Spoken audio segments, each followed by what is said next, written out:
Hi there, everybody. How are you? Welcome to video 26. If you've been studying English for years and you still can't communicate your ideas, if you're a teacher and you're part of an English teacher training program and you're in your second, third year and you still struggle communicating in real context when you bump into a friend in the street or when you bump into your teacher, you struggle, you don't know how to articulate your ideas, or if you're a researcher and you're interested in this field, in how people can really communicate their ideas effectively in real context, this video is for you. So I'm glad to share in my channel this video, which I have entitled You Studied English for Years? So why can't you communicate? This is a real situation in Chile. People spend a lot of money, you enroll different English courses, and at the end of the day, you can't say a single word when it comes to a real context. You remain silent, you freeze, and you can't share your ideas. So probably you know the present perfect, you know the past simple, you know conditionals, you know passive voice, you have a long list of vocabulary items. Millions of students spend years learning English. Future teachers spend years learning how to teach English and the language itself at university. But when they graduate, they still struggle. They can't really handle uh, real life speaking task and communicative task. Universities spend millions designing English programs, and yet, after all this time, some questions remain. Why do so many learners still struggle to communicate in real life? Why can students pass exams but freeze during a simple conversation? What if the problem isn't our students? What if the problem is the way we teach English, the way we learn English, and the way we are approaching our classrooms with our students, the way we are designing the courses? Well, welcome to Rationale, EFL, Reflection, Concrete Practices, and Research. But for you to understand this video, you need to understand what pragmatics is. Pragmatics, basically, and this is an infographics with all the data, but what I want you to remember is that pragmatics has to do with how the context shapes meaning, how to use English effectively in real context. This is within a broader notion of communicative competence, but communicative competence is too broad. It involves grammar, vocabulary, it improves real context, authentic context. Concretely speaking, pragmatics has to do with how, with the impact of what you say, how you say it, why you say it, and what the context requires. So you can introduce yourself with in many different ways. You can say, "I am Francisco. My name is Francisco. Let me introduce myself by saying that my name is Francisco. To begin with, I would like to introduce myself by saying that my name is Francisco." So there are different options. Francisco, I'm Francisco. My name is Francisco. To begin with, I'd like to introduce myself by saying that my name is Francisco. It depends on the context. It depends on how you are interacting with. Okay, so the context shapes meaning. It has to do with the situation, participants, purpose, culture norms, genre, and discourse.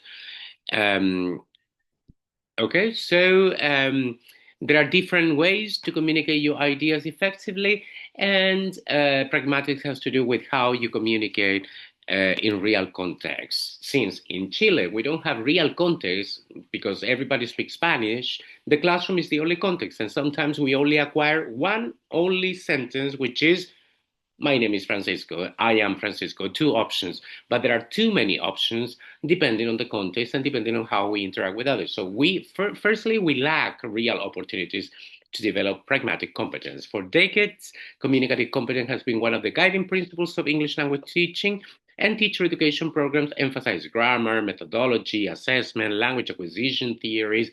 Future teachers spend years studying how language works. Yet, despite these efforts, one key dimension often remains invisible: pragmatics. How do we teach learners to apologize? How do we teach learners to disagree, to persuade, to refuse invitation, or to negotiate meaning across different social and cultural contexts? More importantly, are teacher education programs actually preparing future teachers for those communicative challenges? So, my recent publication, a couple of weeks ago, I published this article called Pragmatics at the Margins: English Teacher Education and Curricular Tensions in Chile. This article or this research study sought to answer these questions. The study explored the perspectives of English teacher educators, those who train future teachers of English in Chile, and examined how pragmatics and metapragmatic awareness are represented in teacher education curricula. The findings revealed a paradox. Teacher educators strongly value pragmatics and recognize its importance for language teaching. However, this recognition is not always reflected in curricular documents or pedagogical practices, official curricula. In other words, there is a gap between what we believe matters and what we actually teach. So, this is the article that I've just published. And, well, to begin with, okay, and to begin with the discussion, to share later on concrete practices, language is much more than grammar. We know that. Communication depends on context. We also know that. It depends on relationship, it depends on power, it depends on culture. And so consider the following examples. One student may say, "Give me your notes." That's not really pragmatically appropriate in a classroom setting. However, you can make this utterance more effective by saying, "Could you send me your notes when you have time?" The same happens with "I can't go." Most of the time we teach can, can't, and we give multiple options. I can't swim, I can't cook, I can't drive. But there are more options. I'd love to, but I already have plans. Maybe next time. The difference is not grammatical accuracy. The difference lies in pragmatic competence, the ability to use language appropriately in social conditions or contexts. The study identified three major tensions.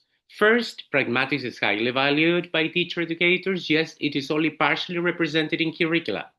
Secondly, opportunities to use language beyond classroom settings remain limited, even in university programs.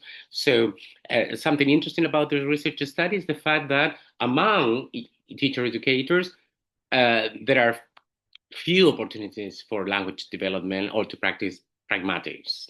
So, if they haven't got the right opportunities, you can imagine that future teachers of English lack those opportunities as well, and not to mention what may be occurring in educational contexts. Thirdly, teacher educators show growing interest in artificial intelligence, but questions remain regarding its pedagogical integration. This finding invites us to rethink the future of English teacher education. Technology can help us provide more opportunities for pragmatic development. And here you have some, because I am a teacher, that's my first title. So I am an EFL English teacher. So I can help you with some techniques. So this is practice one, speech acts analysis. Ask the students, how would you refuse an invitation politely? If you're talking about invitations, yes, teach the prompts, teach the chunks, would you like, how about, etc. But also give them options, how to refuse an invitation politely. How are invitations refused in Chile? How about in Mexico? Not necessarily in an English context. It could be in Mexico, in Argentina. How would you sound more polite? Even in Chile, how would you refuse an invitation? This is a great moment for profound reflections on our culture and how we communicate and share and shape our knowledge and our general knowledge and the way we interact with others. How would you ask for help from a professor, from a person in the street, from your mother, from your father? How would you disagree in a formal meeting, for example, or in an informal meeting as well? This is a second practice, critical reflection. Show students authentic interactions and ask, who holds power? What linguistic choices soften the message? What does culture influence communication? You can use films, short clips, videos from YouTube, and you can have your students reflect on these social powers and how those relationships shape the sentences, structures, words, and expressions that are utilized in real and effective communication. Practice three, technology, artificial intelligence and pragmatics. Use ChatGPT or another AI tool and prompt. Rewrite this message for a close friend, a university lecturer, an employer. Then have the students discuss what changed, what remained constant.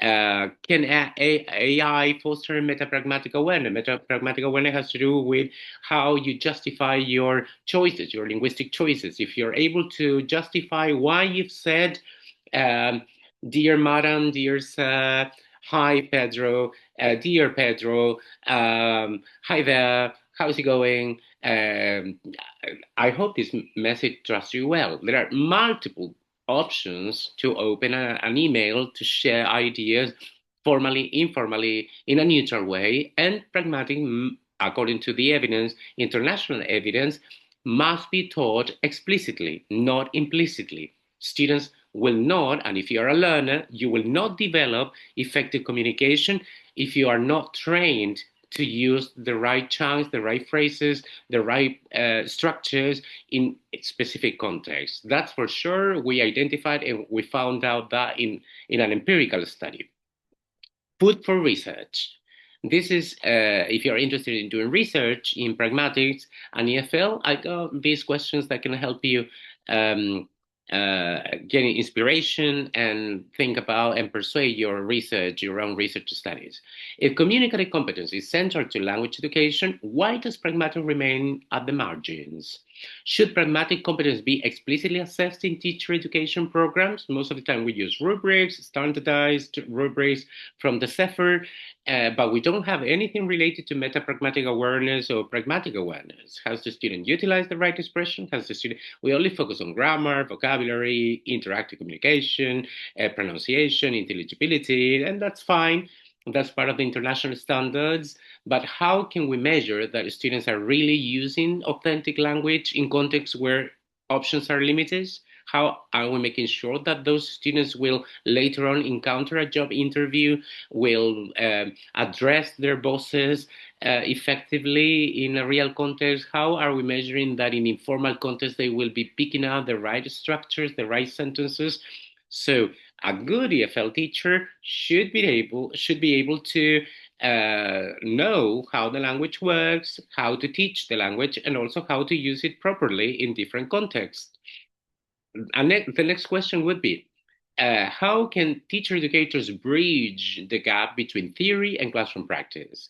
Can artificial intelligence contribute to language development, or does it simply reproduce existing communicative norms? And finally, how do local education contexts shape the teaching of English in a globalized world?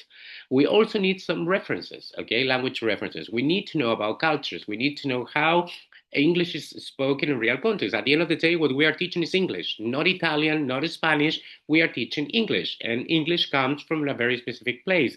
It's not a language that we use in Chile because Chile is a monolingual country. So at the end of the day, if English is used in English speaking countries, we should know how that language is utilized in those contexts with their cultures, informal context, in informal context, what is achievable, what is expected in real contexts.